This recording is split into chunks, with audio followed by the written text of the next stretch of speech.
Are you insane? Oh my, that is quite toxic, isn't it? How about Dominion Puppet?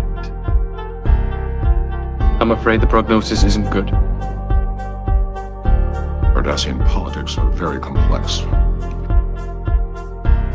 How delightful. The mysterious plots, the subtle innuendo, the veiled threats. It's also entertaining.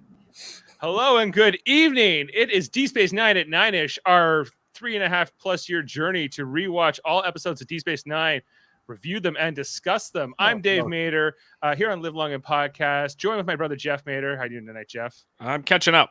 Jeff's catching up as I'm leading the discussion because Jeff forgot we have a podcast on D Space Nine that I will remind you started in the first. Switched days, and I forgot you told me about it. Yeah, twice. And we also got Kevin and Ashley Millard. How are you guys doing tonight? Good. They watched the episode. We did. Yeah. I am watching the episode. It's a live watch party. This is a live watch party. We're breaking down this episode. Sam wants to know if you had time to watch Undercover Boss. No, you didn't. No. And he wants to know if you've been to Newfoundland, Ashley. No, but I want to go. There you go. If there's a will, there's a way, or the true way. We're not getting into this, but we're back into a Bajoran episode here, guys. Ties of Blood and Water, not like Survivor, Blood versus Water, which Jeff might chuckle at. I saw that. Yeah, all the seasons of Survivor, Blood versus Water. But guys, Ties of Blood and Water, a very Kira focused episode. We have. What's his name? Gamor. Takeni Gamor is back from the episode Second Skin, which was in the third season, where Kira got turned into a Cardassian. I remember, Jeff, you liked this episode, the Second Skin episode, quite a bit. You're like, maybe Kira is a Cardassian, and I never knew. It made me, my conspiracy theorist mind, go awry, and I think that was fun. So yeah, I actually kind of like the whole Kira mercenary freedom fighter kind of character. I never minded that. I was like, at least they fleshed out other characters pretty well, whereas with Dax it's like I couldn't tell you anybody that's on Trill. Nobody. And all the characters we do meet are kind of pointless. Piney. Piney's in this episode with 2 arms, Jeff. So that's something. This has definitely got to become a hotkey because we reference it way too much. Who is Dax? Yeah, that's right. Who is Dax? Yeah. Ooh. Who is Dax? Yes.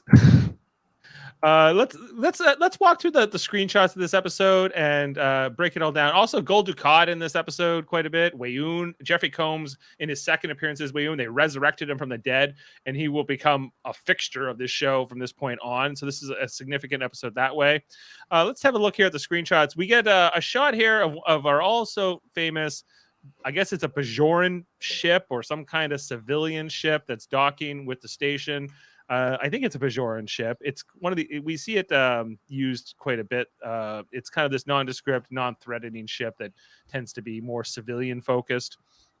We get this scene here with Kira and Dax and Worf saying, I want full diplomatic honors. This is like an ambassador coming to the station or something else. I think Dax wants to. I think we have a red carpet in storage somewhere. It's red carpet treatment, she's like, oh, and he's practically your father. And Worf Dax is there because Kira is her friend, and Worf is there because he doesn't want to be. Right. Basically, yeah. I think Dax dragged him along because Sisko's not there. There's other people not there. Bashir's not there either. So it's just like, and I think it's also because Worf not there from season 3 and before. So there gives a little bit of a chance to explain, refresh our memory about what happened in Second Skin. That she had been surgically altered, turned into the Cardassian. Now he realized that she's not his real daughter, as she was kind of positioned to be. But they've remained close and they're tight. And he was the guy leading the Cardassian dissident movement, and then now that the Cardassians have joined the Dominion, she thinks of him as like maybe the best chance politically to kind of like turn things around and be like the voice of the resistance among the Cardassians. So kind of like this nice warm reunion we get between them. The actor who plays him, his name will come up in the credits in a bit, but he's really good. Lawrence Pressman, I think is his name. He's really good in this episode. I think that they both do a tremendous job. Like I'd forgotten that this guy was a significant guest star, and this appearance did quite a bit to sort of reinforce that episode, I thought. I love how Worf doesn't even want to like shake his hand here. He's like, I guess I'll shake this Cardassian's hand. Cardassian politics are complicated.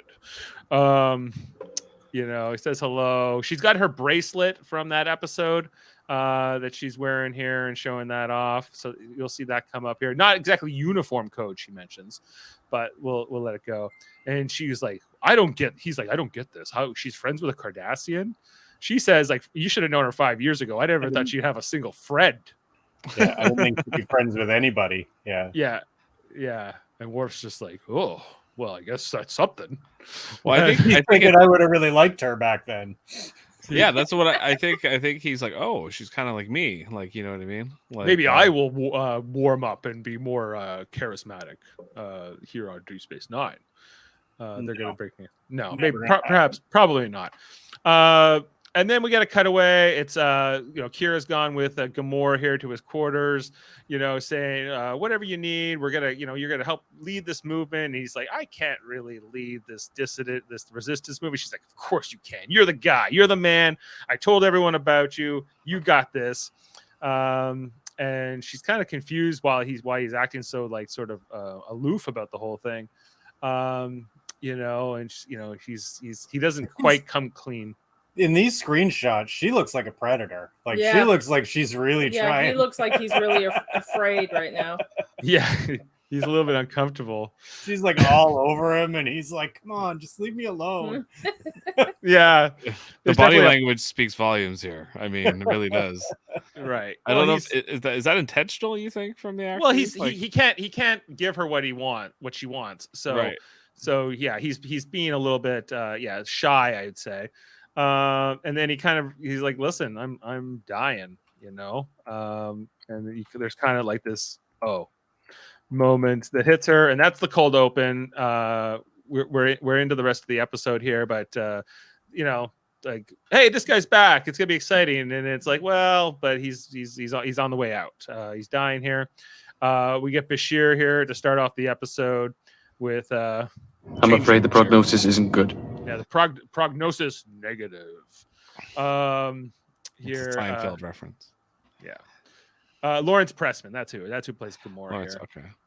Yeah, I know he's been in other stuff, but basically Bashir's like, I got no answers for you, and I got no way to cure this. So good luck. Over here, Cisco is in the middle of a captain's log, or he's making some kind of a log, but then O'Brien pipes in, hey, got a call coming in. It's Gul Dukat. He's like, all right, put him on. And good old Gul Dukat, who I don't think we've seen since the whole Dominion heel turn of, by Purgatory's shadow. Cisco, like, I thought you would promote yourself to a legate Dukat again, not Gul. Dukat explains he likes the term Gul. I prefer the title Gul. So much more hands-on than legate, and less pretentious than the other alternatives. President, emperor, first minister, emissary. I love he puts that jab in. He throws this little jab in at Cisco. How about Dominion puppet? Yeah, I gotta give that one to Dukat. It was better. It was a little more sly. Yeah, he's like emissary. He's like, how about Dominion puppet? He's like, whatever. You're not gonna get me, Captain. Well, So- that's what makes a good villain. A good villain's always got to have like better lines that you really kind of, and the hero says the obvious line, you know. Right. And that's what I think Gul Dukat does so well. He's diabolical. The whole thing you're talking about, where he's like, "Oh, call me Gul." It's basically like, I want to be known as a captain or like a sergeant. You know, it's what you know. Even though he's the leader of the people, you know. Yeah, he's a hands-on guy. He's a man of the people. Yeah, it's diabolically like it's very political, but it's also like, you know, total BS. You know, like, you know, he doesn't give a shit about any of that. No. No, but he's always loves this thing where he's playing with Cisco, he's playing with Kira, whatever. But he basically calls to say, "I heard you got Gamor. We want him. You send him over." And Cisco basically says, "I'll take it under advisement, but consider we have no extradition treaty with you. I don't think you're gonna have much luck. Bye." And then he kind of like, oh, by the way, Avery Brooks directed this episode. In part of this scene, Gul Dukat starts to tell him like a story, and he's just like, what do you want? Just stop. Like, I love how impatient Cisco always is with him. Like, just get to the point. Yeah. He's like, I know you're gonna say something witty and funny, but I'm not gonna laugh. So let's get on with it. You know. Yeah, he's like, why are we having this conversation? I think is often what Cisco wants to know. Why are you calling me, Dukat? What the heck do you want with me? Why are we having this conversation? Yeah, he says that a lot. Yeah, he does. Anyway, so Dukat hangs up, but Cisco kind of knows, this could get ugly. There's kind of like a little hint here. We come over here, and Jeff, Gamor is holding baby football. You know what? I don't watch the baby episodes. Kira explains, well, I just gave birth to him, and they pass the football around, or maybe it's like more like a rugby ball. I don't know. Yeah, back-to-back episodes. Kiriyoshi, not the memorable character that I want him to be. It's a shame. Yeah. They're talking here. He's like, well, I'm kind of like the grandfather. And she's like, yeah, I guess I'm kind of like the mom. I'm like, well, you're more of a mom than Keiko is, because Keiko's never here. Sure. Always somewhere else. Always doing She's always on the planet with Sabar. Yeah, 7 months. For 7 months. 7 more months of just crap here. And so they're talking about that and everything else. He's like, she also mentions that she has a lead on the daughter. Where is it? Go back to your thing. Go back to Bajor and your plants and Sabar. See if I care. 7 more months. He would have to keep bringing Kira. That's a real baby. That's a real baby there. That is, yes, but other times, it was obvious that one scene with O'Brien. That well, anytime I think the baby's face isn't seen, I think it's a football. But otherwise, they do a couple shots here. Anyway, he's like, hey, how about Shakar? What's up with you and Shakar? You gonna have a baby? And she's like, you heard about me and Shakar? And he kind of breaks it to her that she's a public figure. Not to mention Shakar, who is like basically the president of Bajor, is also a public figure. So I'm sure who he dates would be sort of kind of out in the. It would be like Michelle Obama being surprised anybody knew who she was. Yeah. She's like, what? I'm just from where's she from? Rakanta province or wherever she's from. I'm just a girl from Rakanta province. Nothing to see here. He's like, yeah, right, whatever. But he's like, when people talk about you, I ask questions. I find out what's up with you. And she says, oh yeah, I've tried to find out what's going on with you too. But I don't know. Anyway, his daughter might be dead. Seems like likely, and he's kind of willing to accept it. So they're not chasing that part of it. But he's like, I'm dying, and he explains that the Cardassians have this tradition where they give all their secrets away upon their deathbed, so that their family members can use them against their enemies. Right. And this is what Tane and Garrick were doing. Basically, yeah. Basically, it's like, hey, a Cardassian shouldn't outlive his enemies, right? Cardassian politics are very complex. Indeed. That is kind of a great touch about the Cardassians. So basically, they live their whole lives scheming and lying and getting what they need for get power and plotting and all that stuff. But once they get to their deathbed, it's like, now you got to tell me the real dirt. So you know what I mean? And that's what they pass on. Yeah, right. The secrets. There's all the secrets. Yeah. It's kind of it's very interesting. Yeah, compared to like the Ferengi, who it's all about how much money you made in life, depends on where you go, or like Klingons, you know, do you have the honor, the glory to go into the afterlife? And for Cardassians, it's just like, well, we got to get them. If it's not you, this generation, it's the next generation that's going to do it. Yeah, I would love to know Garrick's deathbed ramblings, like all of his like who he tells and what he tells. Indeed. Why is Garrick not in this episode?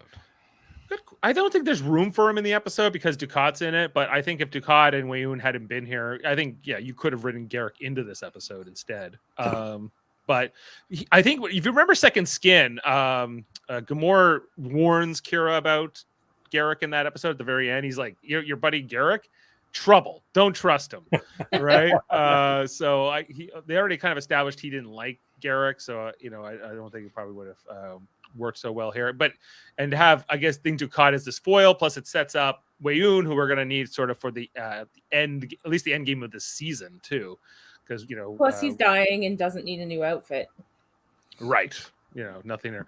So basically, he's like, I'm going to tell you all your secrets, and Sisko's like, I don't want to get too excited here, but your friend died. But this is a great opportunity. We can get a ton of intelligence. We don't know shit about these Cardassians compared to like what the last 5 years have brought out. He's like, get some info here, right? And she's like, well, but me, should I do it? Shouldn't it be like Odo, who does the interview? And he's like, listen, he wants to talk to you. Are you just? What if I don't ask the right questions?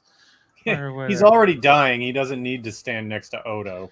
And he was like, he doesn't want to be. Sisko's like, he doesn't want to be debriefed. He just wants to, talk to you, and for you to be there at the end. And this like immediately gives flashes over into the past. I guess we're going about maybe at least 7 years back, if not longer, because we have William Lucking here. Also, I can't remember his character's name, but he's Piney from Sons of Anarchy.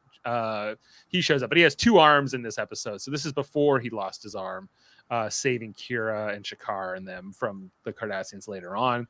So this may even be as far back as 10 years ago. Previous. And so we see here that Kira, the longer hair, she gets called over. It's one of the only, I remember when they did that flashback episode with Odo and Kira from like during the occupation. This is like the only other time I can remember them doing it. So it does stand out because Star Trek doesn't do a lot of flashbacks in general. They do another one with her mother. Yeah. But that's like a time travel one. Yes. I guess, yes. That's a flashback of time travel. I mean, yeah. They're different. I think it's not to split timelines here or hairs, but there's this nuances. Yeah.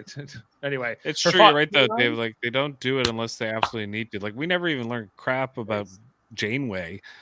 Like really, I don't think there was like really any episodes where they did a flashback of where Janeway was before Voyager. No. No. The only one is when it's 7 of 9 time traveling with under Braxton, and it's like when she has to jump through time to capture eventually Braxton or another Braxton. But that's a time travel thing. So that's because our point of view character is there in that timeline, not because we're looking back. Because we see it sometimes in glimpses and dreams. There was like that time where Beverly Crusher was remembering Jack Crusher's death and being walked to the morgue with when it Picard. Serves the plot, like they use it, right? Yeah. Like the whole thing with like Picard when he was younger and the Nausicaan. It's always when it serves the story or the plot, but they don't just do it just to like Lost, where they're like, yeah, like if you think about like the Nausicaan example, like in the original version of that is Picard just tells the story. We don't get a flashback to it. It's only later on when Q creates that. Right. And it seems like one of the only people they do this for is Kira. They'll do it later on in Discovery with Burnham a few times and things like that. But generally, is it like a rule, like of Gene Roddenberry, you think, or something like that, like where it's like, no, you don't do that, like because it's quite obvious, it's deliberate that they choose to tell the story that way. Yeah, I feel like if you want to do flashbacks, you can show us a lot more stuff from the occupation than just these 2 episodes, that they give it to us in. But that's I think the story's not supposed to be about the occupation, so they don't do it often, right? Right. It's only as it relates to the main characters. In this case, it's Kira, and she's remembering the death of her father, and so this is kind of directly correlating it. So we kind of get like some flashes back and forth here with the flashback, similar to that episode with when Odo was like working under Dukat back during the occupation, way back in like season 1 or 2, I think that episode was. Anyway, so Kira, so Bashir's getting him set up like sort of with palliative care here, if you will. He's like, here's like the pain medication, here's how you administer it, if you need nurses, we can help. And she's like, I loved here how like an hour ago he was walking around and holding a baby, and now he can't even sit up on his own. Yeah, it's a quick quite progression. Yeah, quite a fall. Yeah, it moves at his illness moves at the speed of plot for sure. And so there's kind of like, he's like, hey, you'll do fine. And Bashir kind of wishes her luck, I guess, in this whole endeavor. And he's kind of sleeping here at the beginning, and then he's thirsty. She has to get him some water, and he's in pain, and then he starts telling the stories. And as he's like kind of talking, her mind is wandering back into these flashbacks. But he does mention this gull, like this gull something or other that from the Fourth Order that Dukat hates. Started with a T. Gull. Is it just me, or look at the makeup on Kira here? Wasn't their best day. They might have been rushing that day. She had to get home to feed the son, Django, the son of Sadiq El Fadil, and Nana. Where is it? Season 4 here. Sorry, guys. I'm just looking for it. I was looking for the transcript just so I could find out what the name of that gull was. Ties of Blood and Water. Trapar. Sorry, it's Trapar. Because he explains that he used to be like Gold Dukat's superior, and now he has to report to Dukat, so he hates it. And so this is some of the good stuff. But then we get into the flashback. Kira's like, "Where's that medic? Give me my medic!" And her dad starts talking. She's like, "They burned my garden. They took all my vegetables and they burned them, and then they shot me." And she's like, "I'm gonna go kill as many of these Cardis as I can. Don't you worry, Dad. Right? We're gonna get it back." She's like, "Just stay with me." Anyway, back to this, and he kind of passes out. Kira's like, he's sleeping now. We're gonna conclude the interview for today. We see just how tired she is, how much she's crying. But she gives the first report to Sisko. He's like, "This is good stuff. Good stuff. We can do a lot with this. I'll get this over to Starfleet Intelligence right away. They'll be very pleased." But then she gets a call right back to, he says, she's like, "I've been up for 30 hours straight." He's like, "You should get some rest." But right at that moment, Bashir calls her down. It's getting worse. The illness is progressing, and we need to continue the interview. So that's kind of what happens, is that they're just kind of powering through as much of this as they can. And that's when we see this Dominion ship kind of roll up on the station, which really is an impressive shot here, because we don't get as many like close-ups, and like especially of these like super huge Dominion warships. Davin's not here to completely appreciate this with me, but I just feel like it's like this big looming monster, and you see how like compared to like the station, it looks like it's like a predator ready to get it, right? And there's like a starship right there. There's like an Excelsior class ship also just below D Space Nine. Plus they have the Defiant on that matter. Anyway, Sisko comes up on the Turbolift. He's like, "Yeah, they've locked." Worf's like, "Yep, they've locked weapons. They're powering up." And then O'Brien's like, "Yeah, they're hailing us." You get the kind of the front shot of the ship there on the view screen, and it's Dukat. "Hey, you told me you were going to give me Gamor. You told me you would take it under advisement. what's going on? Well, he's like, if you don't give them to me, I'm gonna attack you right now. They've locked weapons. Sisko's like, ready to start a fight? You ready to go at it? Then Worf's like, I'm ready, man. You ready? I'm ready. And just at that point, we go to commercial. I guess Sisko was able to talk him way out of this because he just like the next scene is like these security officers are escorting Weyoun and Dukat into the office, and then we kind of get this whole thing. He's like, hey, this is one of my Dominion advisors. This is Weyoun. He's like, I saw you die. He's like, well, that wasn't me. That was like the fourth incarnation. I'm the fifth. Jeffrey Combs, amazing in this episode, as he is in every performance. I'm really glad they chose to bring Weyoun back at this point. It was like, because I think because they had killed him off in that earlier episode, and they hadn't decided that they were going to do this with the Vorta, but it's a smart thing. It's like, well, what if we just say the Vorta are cloning experts and they can kind of bring each other back? It's a great metaphor for Jeffrey Combs too, because just the amount of characters he's played. Like, it's great that he gets to play the same character multiple times in multiple different ways. Yes. So that's all fun. Yeah, because he gets to play the Weyoun character with different personalities. Yeah. Right. Yeah, he does. Yeah, exactly. And you can see that there's some mutual loathing here going on with already. But Dukat's pretty down to business about it. He's like, I want him. You got to give him to me. He's like, well, you can go ask him yourself. So there's a scene where like Dukat goes to visit down there. Kira's like, these guys are the worst. Now, Kira did not keep her promise. She said the next time she saw Gul Dukat, she was going to kill him, and she does not kill Dukat in this scene, Jeff. So, no. I'm disappointing. She's thinking about it. She's definitely thinking about it, but she's got to play by the rules.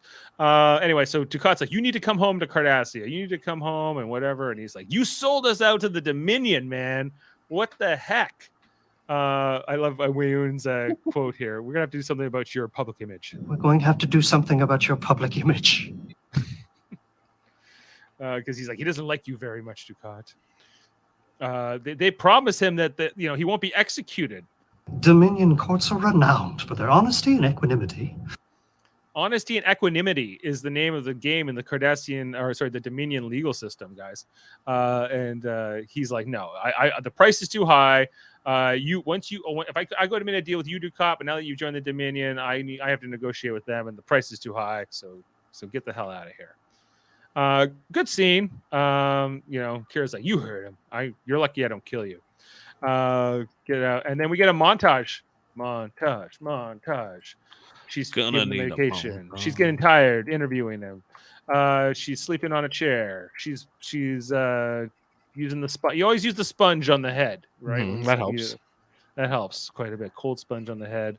But mostly looks like she's passing out most of the time. But we get the impression this is days and days of her there.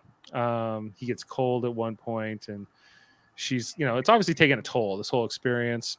She's up here at Quark's, I guess, for a break. Quark shows up just to let her know, hey, you look terrible, but I can get you a Bajoran ale or a black hole or whatever. And she's like, get the hell out of here, Quark. It's the only time Quark's in the whole episode. He offers her Eniac milk for sleep too. I can give you Eniac milk. Anyways, it's a quick scene, but Quark, I don't know, you can see I think it's mostly just to say how tired she is and how much she's going through with this. Anyway, so again on one of her breaks, she's having some tea in her quarters here. Dukat shows up, and Dukat brings a pad in, and she's like, I'm sorry to disturb you. She's like, sorry enough to leave? How sorry are you? He's like, well, did you know that Gamor was at the massacre at Kiara, like this thing way back in the day?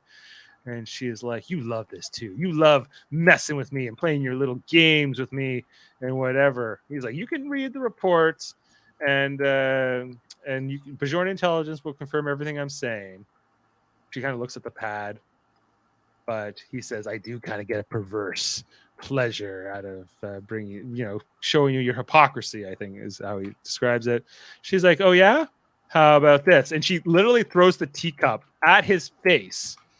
Smashes it. It breaks right over his cheekbone here, and he's just I don't know. Wouldn't that be, the start of a fight? But he just like Matrix that and just kind of goes back. And he's like, all right. Well, it doesn't seem to phase him too much. He expected it. I think he was provoking her to do it. I think he almost like succeeded in some ways. Anyway, she goes, eyes to eyes here, nose to nose, until I'm going to get you. I'm going to make you pay for everything, Dukat. Don't you worry. And then she leaves, and then she ultimately decides to pick up the pad and read the file. In the next scene, Gamora is like, he's thirsty, he's all tangled up. She starts getting angry at him, and she kind of admits that you lied to me about what your past, what you did at Kiara.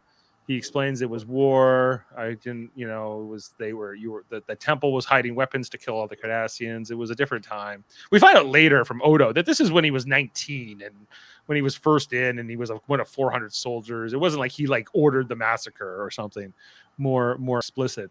But that we kind of find out that this is like, as the pain and his coming death are coming, that just like with her own father, that she's got to kind of run away from this. It's kind of a reason for her not to face the pain of this. And so he's like, I didn't want you to hate me, and she's like, well, that's what you deserve, is my hate for what you did. And she leaves them kind of alone after this. We get this scene over in Quarks where Dukat and Weyoun are there with the Daba girl. But wait, is this your favorite moment, Kevin, in the episode? You had to go for a minute. Oh, or Ashley, when it's coming. Yeah. Oh, it's not Dabo. Is that how it works? He's like, is this how a Dabo works? Is this a Dabo? He's so pleased. He's so happy, But you see that the rest of Quarks is just empty because I guess no one else wants to be there while Dukat and Lavorda are there. Anyway, Cisco shows up and goes, I don't think I've been much of a host. How about a drink of Kanar? Right? And they go over this table, and Dukat's like, I'm not thirsty, even though he's drinking something already. So this is actually my favorite part of this episode, and it's because Cisco and Dukat, the acting between the two of them is incredible, but the scene is made and stolen by Jeffrey Combs, because Weyoun's face through this entire scene is amazing. Yeah, he's just so like he's loving it. He's just like, it's almost like a science experiment for Weyoun. He could care less, really. Yeah. Like he's watching the best drama program, and he's like, this is the greatest thing I've ever seen. Yeah, he's like, let's just watch these Alpha Quadrant rubes just argue it out, and so Cisco's like, I insist you have a drink of Kanar. He's like, never on an empty stomach. He's like, have it, and, he's like, I said no, thank you. He's like, well, the Kanar is poison, Dukat, and it was delivered to Gamora 20 minutes ago. Are you accusing the head of the Cardassian government of trying to assassinate somebody? And he's like, am I? Is that what I'm doing? You're right, Ashley. It's just some great thing here. And then all out of nowhere, like he's like, oh, this funny. We're going to have to do something about. Not this one, but it's this one. How delightful! The mysterious plots, the subtle innuendo, the veiled threats. It's also entertaining. Which is kind of breaking the fourth wall. Yeah, a little bit. Yep. And out of nowhere, he grabs the Kanar and downs it, right? And he's like, oh, and this is one of the best lines ever. Are you insane? Is that the part that's Kevin? Kevin, insane? yes. Are you insane? Water are immune to most forms of poison. Comes in handy when you're a diplomat. Especially when you're working with the Cardassians. That's good stuff. Yeah. Anyway, so they kind of just the scene just kind of ends, and then we get over here. It's Kira was coming out of the temple, and Odo kind of like is waiting for her. She sees him, and then she's like, actually turns around because she knows she's not going to like this conversation, and she's like, "What do you want?" Basically, it's her reaction here. He's like, "Hey, are you going to go see Gamora?" And she's like, "Do you think I should go see Gamora?" And whatever. And he's like, "I'm not saying that at all. I think you were." But he's trying to be a friend to her here. Basically, he kind of explains the whole thing about he was only 19. He may never fired a shot, whatever. She's like, he lied about it. He lied, and he's one of the he's like all these other Cardassians. And she, and then we get another flashback after this. We see her father struggling. He's in a lot of pain from his wounds. Talking about his garden, I think, a little bit too. Anyway, Piney shows up, and William Lucking. Yep. And he's like, "Hey, we found these Cardassians who got your dad. We're gonna go get them." And she's like, "I'm coming too." He's like, "Well, we can handle it." She's like, "I'm coming." And he's like, "Hey, are you sure? Are you sure?" And she's like, "Yeah, I'm gonna go." He's like, "Don't leave me, don't leave me." He's like pleading for her not to go, and she's like, I'll be right back. I'm just gonna kill some Cardassians. Be right back. It's a milk run. And she takes off, and he's kind of just left there by himself with this other guy in the resistance cell. Back to the present day. We got I think she's like reaching out to her little worship altar here to kind of, maybe she's thinking about her dad in that moment as well. And then Bashir shows up, and he's like, "Listen, Gamora's gonna be dead in like an hour, so this is your last chance to go see him." And she's like, "Well, I don't want to go see him." And she's like, "I said no." And he's like, "Come on, what's wrong with you?" And he tries his best to make the case like nobody should die alone, no matter, maybe Ducat, but other than Ducat and maybe a couple of other people, like nobody deserves it. And she kind of hears him out here. We get another flashback back to when they came back from that raid. They killed a bunch of Cardassians. They were quite happy with themselves. They do make a point here that like this Piney says, "Oh, we killed like 6 Cardassians today. Pretty good day." She's like, "Yeah, they kill us, we kill them. There's nothing to be really happy about." Which I think was a kind of an interesting thing they threw into this this flashback. But then this dude, he's like, "Yeah, Nerys, your dad, he is gone." And she says she missed it by like less than an hour. But even when she came in, she took a drink. She didn't like come right back to her dad. She was kind of like working her way there. But it was clear that she was avoiding this. And then it hits her, like the regret of it all. And she starts burying him out here. We see the same place where she buries him later on in the episode. It's all nice and green later on, so we can kind of see like what toll the occupation had on Bajor and sort of post occupation 5 years after the occupation, how that same place looks in comparison. But she's digging the grave. Piney shows up. He's like, "Hey, do you want to have like a service for your dad or something?" And she kind of just tells him no, or like there's no point, or she's just kind of focused, and he kind of like just leaves her in that moment. And that's the last week. That's kind of like the last scene or last flashback we get with him. What's his character's name? Do you know what I think they should have done here? Taban. Is they should have, even though Kira says like, "I don't like, they kill us, we kill them. It's something worth celebrating." I think they should have also showed us a scene of Kira killing Cardassians very well. Like she was just so good at it, but she didn't enjoy it, But I think that would have been good, because it would have said a lot about her character. Like she's willing to do whatever it takes to get the job done, but she, takes no pleasure in it. I think it would have been like, but they, I guess they were going to go there in '97, but I mean, Yeah. Well, yeah, I think there's definitely something to that where,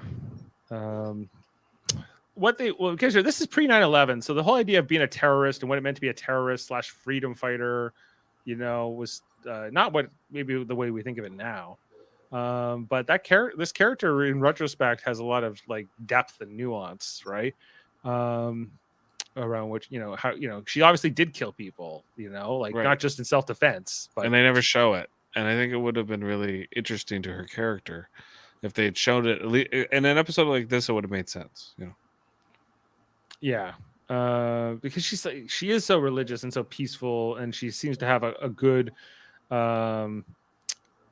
like morality about it. But on the other hand, she also has like this PTSD. 15 million Bajorans died during the occupation. You want me to feel sorry for you? Right? Like it's definitely, what was this charm? Is this her dad's earring? Is that what this is meant to be that she's looking at? Yeah, maybe. I never think quite so. Yeah. And then we get Gamor kind of on his last deathbed here. And then he says, I didn't think you'd come. And she says, neither did I. And she kind of embraces him here for the ending. We get a shot to the exterior. We see that Dominion ship again. Man, it's big. Holy crap, it's a big ship. Bashir is giving he's basically doing the death certificate. He's like saying death occurred at so and so hours. The only witness was the Major Kieran Reese Bajor militia. Statement attached. She says, and that's it. That's all there is.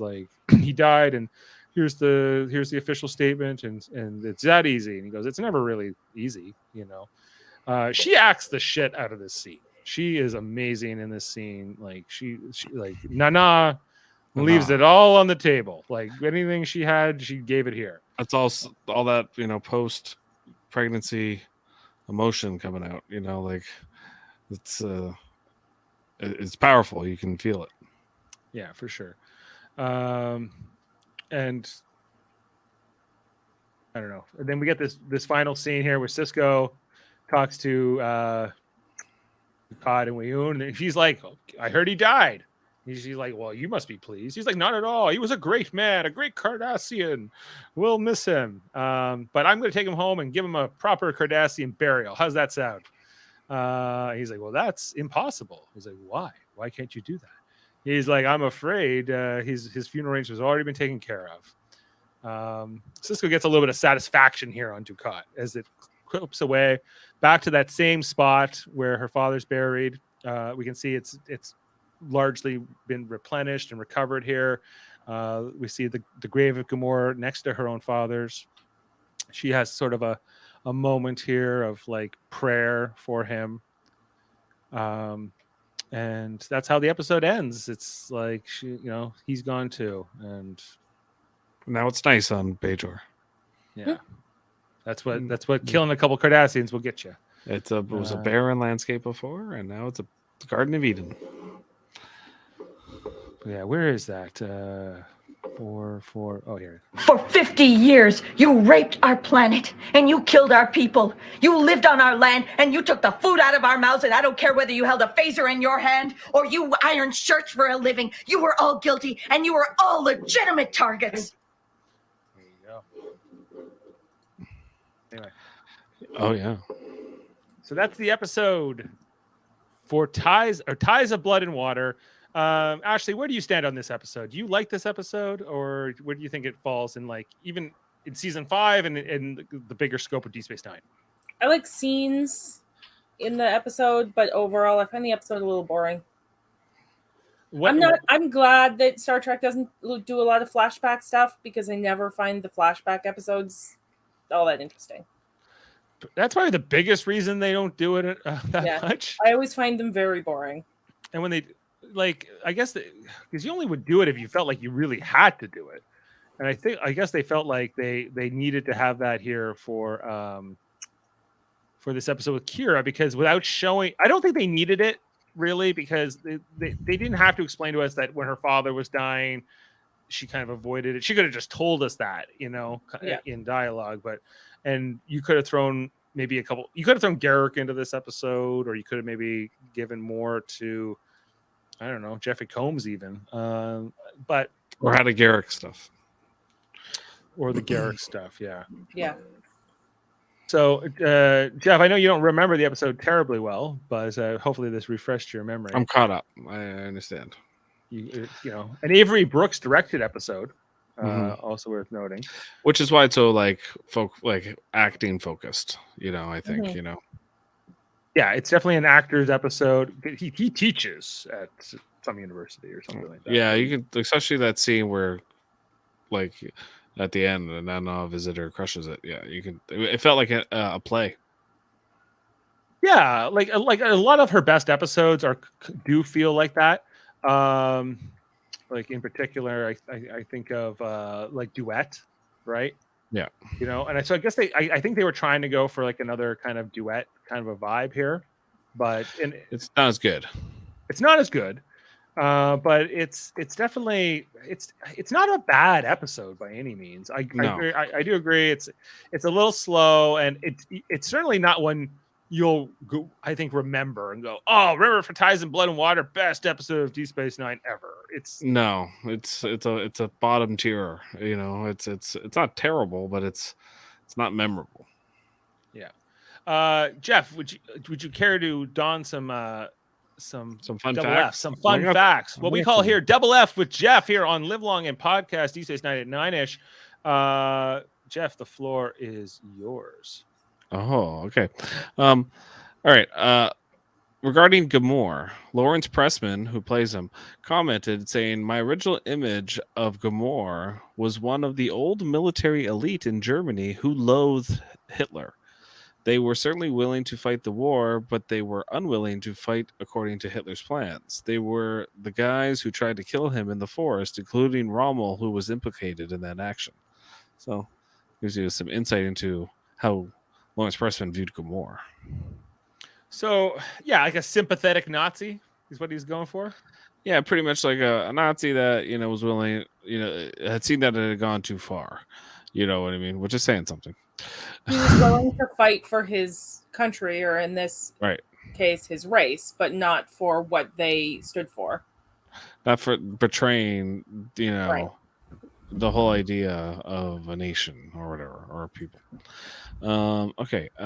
One of the Wayuns revealed that the Vorta are immune to poisons, which is why they terminate themselves by activating an implant. Yeah, right. That can't just kill them. You could also just vaporize them. Yes. This episode marked the first obvious appearance of the Jem'Hadar battlecruiser. In Purgatory Shadow and by Inferno's Light, the battlecruiser is seen flying through space, but is never mentioned. Yeah, like I know it's not necessary. I know not everyone's into ships and everything, but this ship is friggin' like scary looking in this episode. Purple's cool too. That was a good choice. It is very cool looking. Yeah, very very neat. This is the first episode in which Kira is shown wearing her normal uniform since becoming pregnant. I thought I noticed something with the uniforms. I thought is she back in her old school uniform? Yeah, she was. Thanks for pointing that. Second appearance of Lawrence Pressman as Gamor. He was also in Second Skin. The adversary as Krasinski. So he's been in a few things. Lawrence Pressman. This episode is a sequel of sorts to the third season episode, Second Skin, and this is the first episode to feature Dukat since Cardassia joined the Dominion. It clarifies some of the political maneuvering which has been taking place on Cardassia since by Inferno's Light. So that's interesting. We find out Major Kira has her own section in the Cardassian Central Archives. Well, she's known. What, with little old me, you care about my relationship with me and Shakar? How would people ever know that? I know. Thomas Kopachi is one of the few actors to appear on all 4 Star Trek spin-off series, and is one of the only 5 actors to play 7 or more characters. Jeffrey Combs being one of those people. He also portrayed Kira Taban in the 6th season episode Wrongs Darker Than Death or Night. Okay. I don't know who this who did Thomas Kopachi play in this episode? Kira's dad. Oh, okay. Here's an interesting one. So that same guy, Kira's dad, plays a judge in Close to Home, a movie. Especially episode Close to Home Privilege. Sorry, it's a series, which also featured Connor Trenier, who plays Trip in Enterprise, and was directed by Roxanne Dawson, who plays Blanda Torres in Voyager. And she was married to the guy who played Damar. Right. This episode reintroduces Wayun after his death To the Death. That's the episode he was in. And reveals that the Vorta cloned themselves, a premise which was created specifically so Jeffrey Combs could reprise his role. So they How delightful. I agree. Yeah, and that's pretty much it for fun facts. Just doing my job. Right. He is great in this episode. Yeah. All right. Let's talk some ratings, guys, for Ties of Blood and Water. bring it up here. Jeff, do you want to give this a rating first, since you just caught up? I'm like a 6.5 on it. 6.5, you say? Okay. I'm going 8 for this. It's high. Ashley? Seven. 7 from Ashley. Kevin? 9. I love this episode. Yeah, Kevin understands. We were all talking about it being boring. Yeah. No. Well, Half of it's boring. it's got a bit. It's a bit of a mixed bag, but overall, I think it's net positive. I think that especially the stuff like that it sets up with Wayoon and Cisco and Ducat is great. Yeah. I think that Nana Visitor gives a killer performance. I think that my only negative with the episode is the flashbacks, but they found a way to bring back Piney. You can never have too much Piney. I don't care. Like that's the problem. Like with this episode is like I'm not invested in the story like I was with even Duet. Like it's just doesn't. It's a great performance. Everything you said is right, Dave. But it doesn't compel you this episode, at least for me. I'm just kind of like, all right, like I don't care. Like I just find the chemistry between maybe Gamora and Kira isn't what I want it to be, or.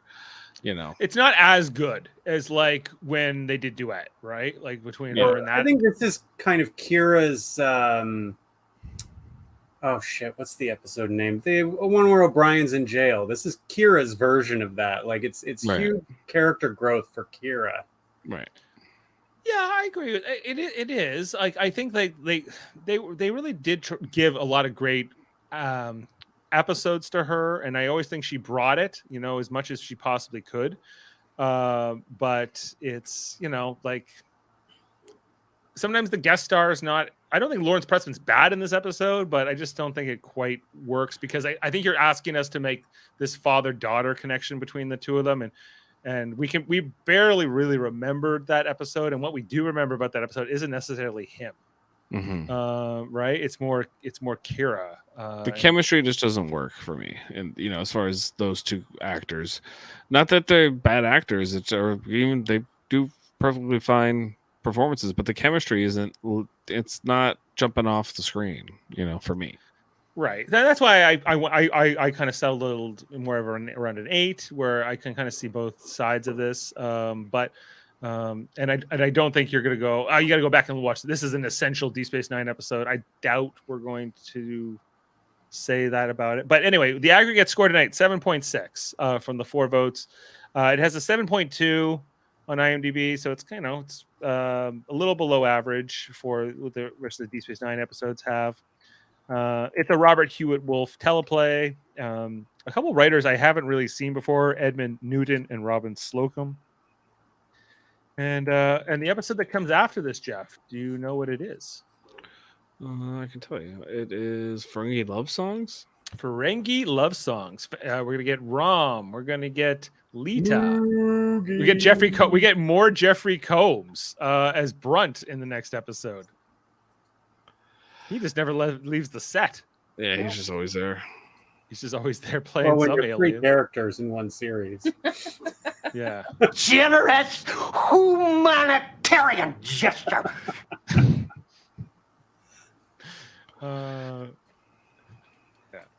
Okay, wait. Yeah, you got Graham Nagus. You got all that good stuff. Is the Nagus in that too? Yeah, Wallace Shawn is in it. Ishka. Oh yeah, they got Ishka. They got everybody in this one. It's like a major Ferengi episode. Yeah. Ferengi love songs. I don't remember. I remember like the Magnificent Ferengi one. I don't really remember this one. Well, is this the one where they find out that Ishka and the Nagus are together? I think so. I think that's when they first set that off. Grand Nagus is romantic. Yeah, Quark finds out that Zach is romantically involved with Ishka living in her house. And then, so, of all the women in all of Ferengi, Hilarity ensues. Yeah, it's definitely like got the quirky comedy vibe, family comedy almost. And it's directed by Rene Auberjonois, who seemed to direct a lot of these Ferengi episodes. For whatever reason. So in the last 3 directors were, Siddig El-Fadil, Avery Brooks, and now we're gonna have Rene Auberjonois. So it's like a lot of the cast leading the cast in this season. Yeah, and maybe that's why certain episodes are so good because like the cast had a lot of freedom, to put one of themselves in charge. Right. And sure. LeVar Burton directs a hell of a lot of these episodes too. Yeah. So he's as much. It feels like he's as. I remember when I saw a panel with even Janeway, Kate Mulgrew, where she was like on there with LeVar because they were being interviewed by LeVar Burton's daughter on this on this StarTrek.com panel, and LeVar just kind of pops his head in to say hello while his daughter was interviewing, and Kate Mulgrew's like, you should be on this interview too. You were part of our show as much as anybody else as a director, So I think that I thought that was nice. Anyway, guys, so Ferengi Love Songs next. Live Long and Podcast. We got all kinds of Star Trek podcasts all the time. You should definitely check those out if you haven't already. Dennis May saying some people think that China is the Cardassian. Oh, that's an interesting theory. But you should check out our Star Trek Enterprise podcast every Monday night with Kevin Millard and Jody Simpson and Adam Woodward. Stop it. It's not allowed on this podcast. That is true. But come on. There's someone we got to plug, No Babylon 5 talk either. No Babylon 5 talk either? I saw like a Photoshop the other day where they put like all the Star Trek DS9 cast onto the Babylon 5 cast bodies. And I was like, this is a great thing. I should send this to the group just to, they might say this is amazing. We hadn't really thought about this yet. Anyway, probably not. You guys should check out our next review of Star Trek Enterprise. We just covered the episode The Seventh, which had Bruce Davison on it from X-Men.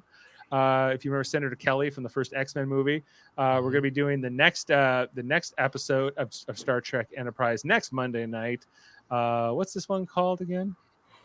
I don't remember. The Communicator. It's called The Communicator. Basically, they leave a communicator. Yeah, that sounded interesting.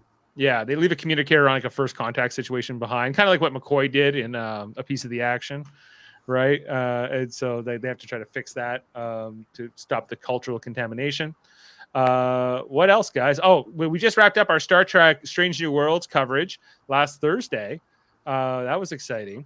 Guys, it was good. A good season, I thought, of Star Trek Strange New Worlds. Jeff, have you checked that out yet? No. Even though we told you all about it. Yeah. Okay. You didn't even watch this episode. Yeah, you didn't watch this episode. It was ours. So, all right. Who do you think I am? I got time for that? Yeah, he's got no time. All right. Well, guys, we have another special announcement. We're going to be doing our next edition of Star Trek Radio Theater this Saturday on Live Long and Podcast, July 16th, not December. We are doing the Star Trek Voyager episode Death Wish, guys. We got Jessica Chan and myself both playing Q versions of the Q. We got Michael Chan as Janeway. We got Mott as Lieutenant Tuvok. We got Ashley Millard as Tom Paris, and then as our narrator. Kevin Millard playing Neelix, Harry Kim, and the Doctor. Have fun with that, Kevin. Jane Mader playing Chakotay, Torres, and Kess. And Jeff, you're going to be playing Maury Ginsburg. Yes. Is Doctor? I gotta watch that. I gotta watch this episode. Yeah, and you're Sir Isaac Newton. Okay. Not a hologram, the real Sir Isaac Newton. Right. Well, that's easy. Yeah, and Davin Skellhorn coming in as Commander William T. Riker for this one. So get ready for that. This Saturday night, July 16th. Exciting stuff. And then check out our other channels, Super Mario Brothers Podcasting, guys, where we talk about Big Brother and Survivor and all kinds of different TV shows and whatnot. My name's Joe Pucciarelli. I go by Pooch. I was born and raised in Staten Island, New York, and I have a crazy Italian family. We're covering those episodes every Sunday, Wednesday, and Thursday. Evan, you want to come on? No, I'm good. I hear he's only if I don't have to watch the episode.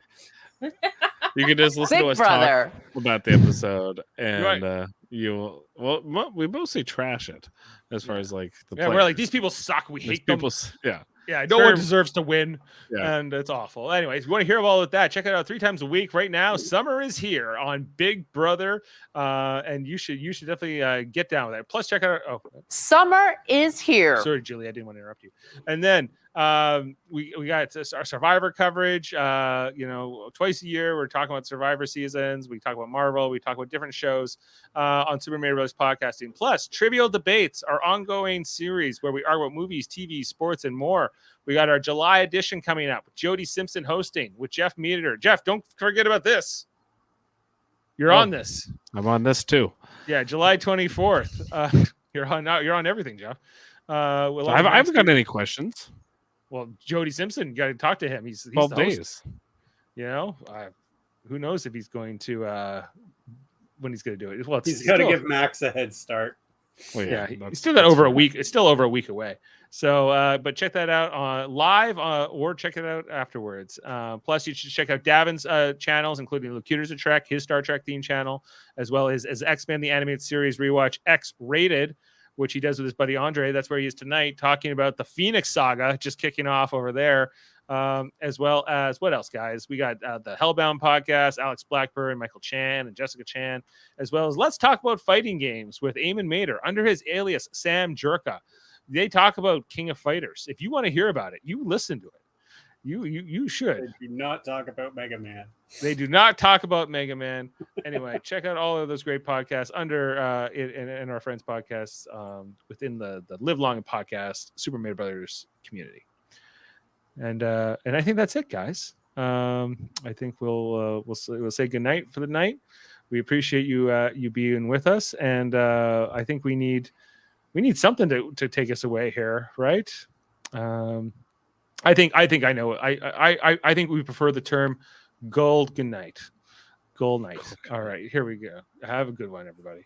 I prefer the title Gaul. So much more hands-on than Leggett, and less pretentious than the other alternatives. President, Emperor, First Minister, Emissary. How about Dominion?